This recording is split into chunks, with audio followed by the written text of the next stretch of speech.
আমাদের সাংসারিক জীবনযাপনের একটি অঙ্গই হলো পূজাপাঠ। আমরা প্রতিনিয়ত এই পূজাপাঠ করে থাকি। আমরা এই পূজাপাঠ ছাড়া আমাদের প্রত্যেক দিনের কাজটা কখনোই সম্পন্ন হয় না। আমরা আমাদের দিনের শুরুটা পুজো পাঠ দিয়েই শুরু করি। কিন্তু কি বন্ধুরা, কখনো ভেবে দেখেছেন যে এই যে এত পূজা পাঠ করার পরেও এই পূজা পাঠের ফল লাভ হচ্ছে না কেন? আপনি তো মন্দির, ঠাকুর ঘরে এবং পূজার স্থানে পূজা প্রতিনিয়ত করে চলেছেন, কিন্তু কিছুতেই তার ফল লাভ হচ্ছে না। কিছুতেই আপনি আপনার যাবতীয় মনস্কামনা পূর্ণ করতে পারছেন না, বা আপনার জীবনে কোনো ভালো কিছু ঘটছে না। এই পূজা পাঠ করা সত্ত্বেও কেন আপনার জীবনে সুখ, সমৃদ্ধি, ঐশ্বর্য এবং অর্থের আগমন ঘটছে না? যখন আপনি দেখছেন যে এই পূজা পাঠ করার সত্ত্বেও আপনার জীবনে কোনো রকম ভালো পরিবর্তন আসছে না, আপনি এই পূজা পাঠের ফল লাভ করতে পারছেন না, তখন হয়তো আপনি হতাশ হয়ে পড়ছেন এবং ঠাকুরের প্রতি সেই বিশ্বাস ভক্তিটা হারিয়ে ফেলছেন। কেন এইগুলি আপনার সঙ্গেই ঘটছে? এই ভুলগুলি কেন আপনি করছেন? এবং আপনি অজান্তেই কোন ভুলগুলি করার ফলে এই আপনার পূজা পাঠ অসম্পূর্ণ থেকে যাচ্ছে এবং আপনি ভগবানের আশীর্বাদ থেকে বঞ্চিত থাকছেন।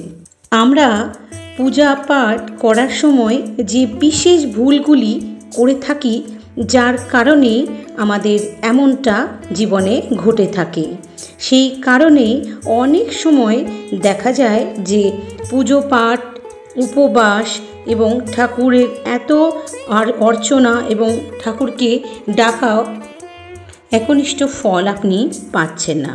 তো চলুন বন্ধুরা, আজকে জেনে নেওয়া যাক যে কোন কোন ভুলগুলি করার ফলে আমাদের জীবনে এই পুজো পাঠ করার প্রকৃত ফল লাভ হচ্ছে না। নমস্কার বন্ধুরা, লক্ষ্মীপ্রিয়াস ডেলি ব্লগ চ্যানেলে আরও একটি ভিডিওতে আপনাদের সকলকে জানাই স্বাগত।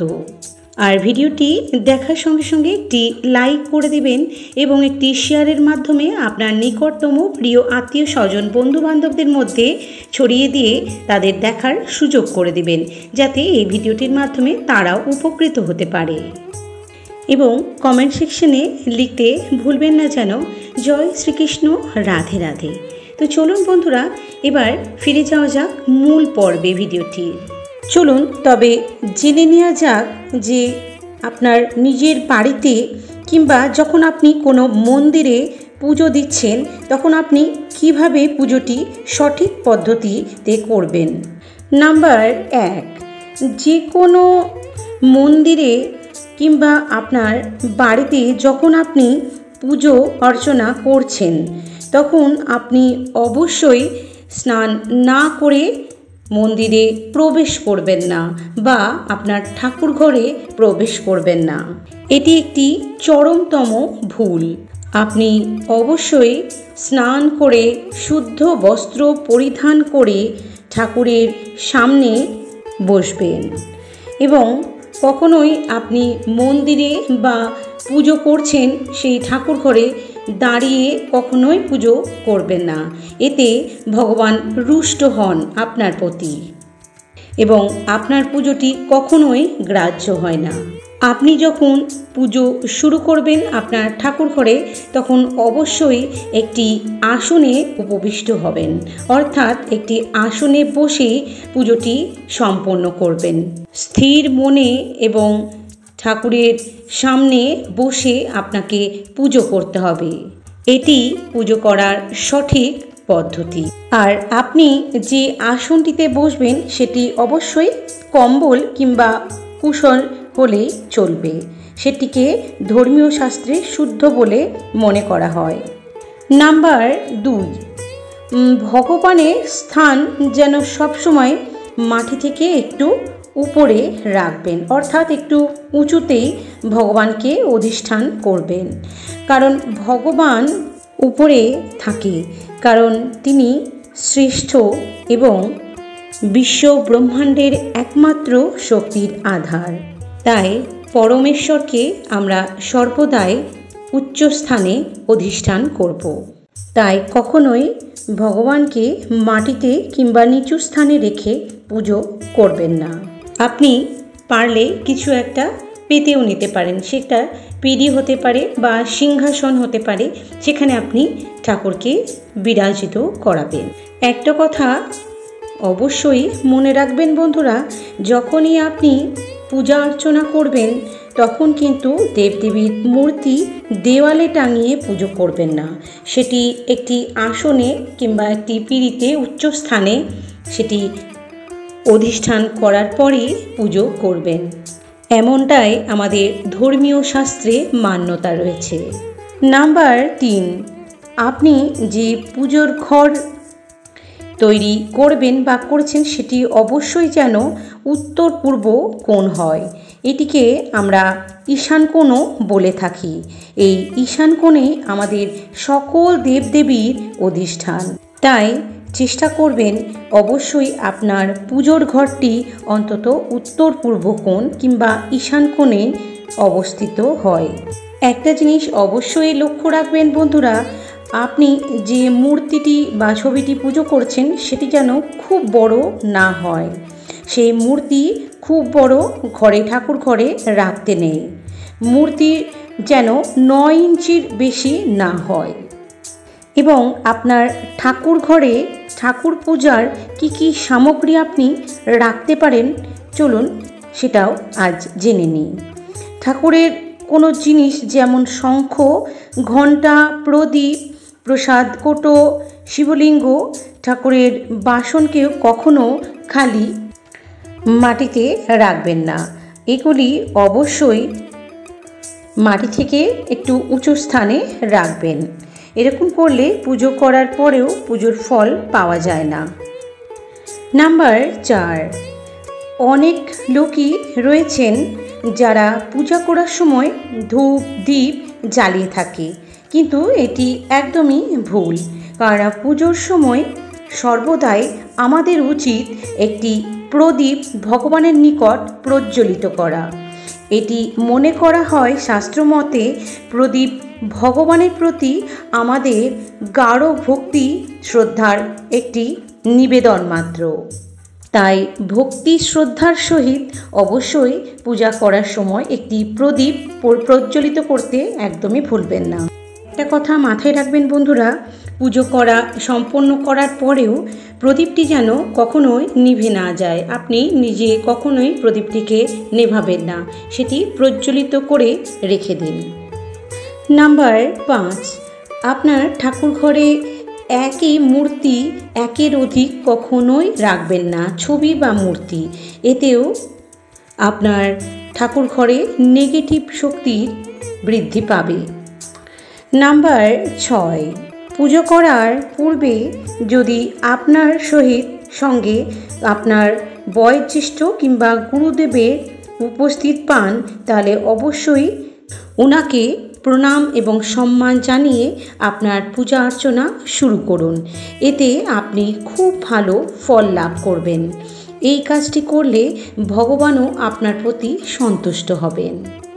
আমাদের ধর্মীয় শাস্ত্রে মান্যতা রয়েছে যে গুরুজন আমাদের পৃথিবীর পরমেশ্বরই একটি অংশ মাত্র। তাই সর্বদাই গুরুজন এবং বয়োজ্যেষ্ঠদের সম্মান ভক্তি করবেন। নাম্বার 7, আপনি যখন ভগবানের নিকট ঘি এবং চন্দন অর্পণ করবেন তখন অবশ্যই দেখে নেবেন বন্ধুরা, সেটি যেন ঘিটি গলা এবং চন্দনটি যেন পাতলা না হয়। পাতলা ঘি এবং চন্দন দেবতাদের অর্পণ করা একদমই উচিত নয়। নাম্বার 8, আপনি যখন সূর্যাস্তের পর অর্থাৎ সন্ধেবেলায় পূজা অর্চনা করবেন তখন আপনি দেখবেন বাড়িতে কিংবা মন্দিরে আপনি পূজার ঘণ্টা কিংবা শঙ্খ বাজাবেন না। কারণ মনে করা হয় সূর্যাস্তের পরে দেবী দেবতারা বিশ্রাম নিতে যান এবং শয়নে চলে যান। এই শঙ্খ কিংবা ঘণ্টা বাজালে তাদের বিশ্রামের ব্যাঘাত ঘটে। তাই যখন সন্ধে দেবেন সেটি সূর্যাস্তের সঙ্গে সঙ্গেই আপনি একটি সন্ধে দিয়ে দেবেন এবং আপনি আপনার দিনের শেষের অর্থাৎ সূর্যাস্তের পরে সন্ধ্যের পুজোটি আপনি তাড়াতাড়ি সম্পন্ন করবেন। দেখবেন সেটি অধিক রাত না হয়ে যায়।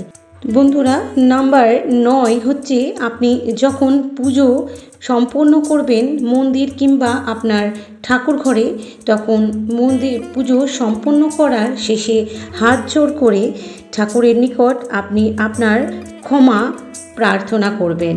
আপনার পুজো করার সময় যদি কোনো ভুল ত্রুটি কিংবা কোনো ক্ষতি আপনার দ্বারা হয়ে থাকে তাহলে আপনি সেটি হাত জোড় করে পুজোর শেষে ক্ষমা চেয়ে নেবেন।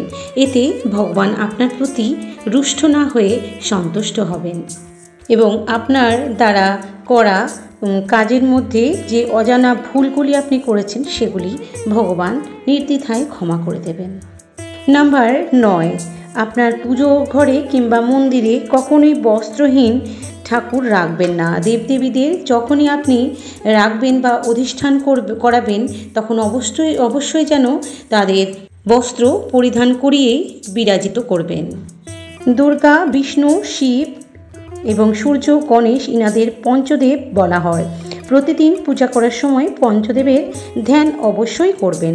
এতে মা লক্ষ্মী আপনার প্রতি সন্তুষ্ট হবেন এবং আপনি মা লক্ষ্মীর কৃপায় সমৃদ্ধি ও সুখ লাভ করবেন। নাম্বার 10, আপনি যখনই পুজো শুরু করবেন তখন অবশ্যই পুজো শুরু করার আরম্ভেই আপনি প্রথমেই গণেশজির পুজো করবেন। তারপরে আপনি আপনার আরাধ্য দেবদেবীর পুজো শুরু করবেন। ধর্মীয় শাস্ত্রে বলা আছে যে কোনো পুজো বা যজ্ঞ শুরু করা হয় ভগবান গণেশকে অর্পণ করে বা পূজা অর্চনা করে। এটি অত্যন্ত শুভ বলে মনে করা হয়।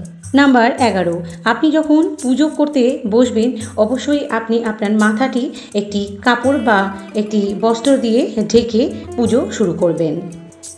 মাথা না ঢেকে পুজো করলে এর পূর্ণ ফল লাভ করা যায় না। নাম্বার 11, শ্রীমদ্ভাগবত গীতায় বলা হয়েছে যে কখনোই পুজো করার সময় এক হাত দিয়ে প্রণাম করতে নেই। এমন করলে ব্যক্তির সমস্ত পুণ্য ফল নষ্ট হয়ে যায়। সবসময় জোর হস্তে অর্থাৎ 2 হাত জড়ো করে মাথা নত করে প্রণাম করবেন। এতে ভগবান আপনার প্রতি সর্বদাই প্রসন্ন থাকবে। নাম্বার 12, পঞ্চামৃতের জন্য যদি আপনি পর্যাপ্ত সামগ্রী না পান সেক্ষেত্রে আপনি শুধু দুধ এবং গঙ্গা জল দিয়ে স্নান করাতে পারেন। নাম্বার 12, আপনি যখনই মন্দিরে পুজো দিতে যাবেন অবশ্যই পুজোর শেষে ঠাকুরমশাইয়ের থেকে যে প্রসাদ আপনি প্রাপ্ত করবেন সেটি অবশ্যই মুখে দিয়ে বাদবাকি অংশটি বাড়ির সকলকে প্রদান করবেন। এতে আপনি শুভ ফল লাভ করবেন। এবং আপনি বাড়িতে কিংবা মন্দিরে পুজো করার পর অবশ্যই ঘণ্টা, শঙ্খ বাজাতে ভুলবেন না। এটি অত্যন্ত শুভ বলে মনে করা হয়। এর ফলে আপনার ঘরে পজিটিভ এনার্জি প্রবেশ করবে। আর যখনই প্রদীপ প্রজ্বলিত করবেন বন্ধুরা সেটি মন্দির কিংবা আপনার ঠাকুর ঘরে কখনোই সেটি দক্ষিণ দিকে মুখ করে রাখবেন না। এটিকে অত্যন্ত অশুভ বলে মনে করা হয়। আপনি পুজো করার সময় যদি নিয়মিত গায়ত্রী মন্ত্র জপ বা পাঠ করতে পারেন সেটি দারুণ ফল লাভ দেয় এবং আপনার জীবনে সমস্ত রকম আসন্ন বিপদকেও সেটি দূরে সরিয়ে দিতে পারে। কখনোই বাসি মুখে পুজো করবেন না বন্ধুরা। মুখটিকে পরিষ্কার করে ধুয়ে তারপর আপনি আপনার নিত্যদিনের পুজো পাঠ শুরু করুন। এতে আপনি খুব ভালো ফল লাভ করবেন।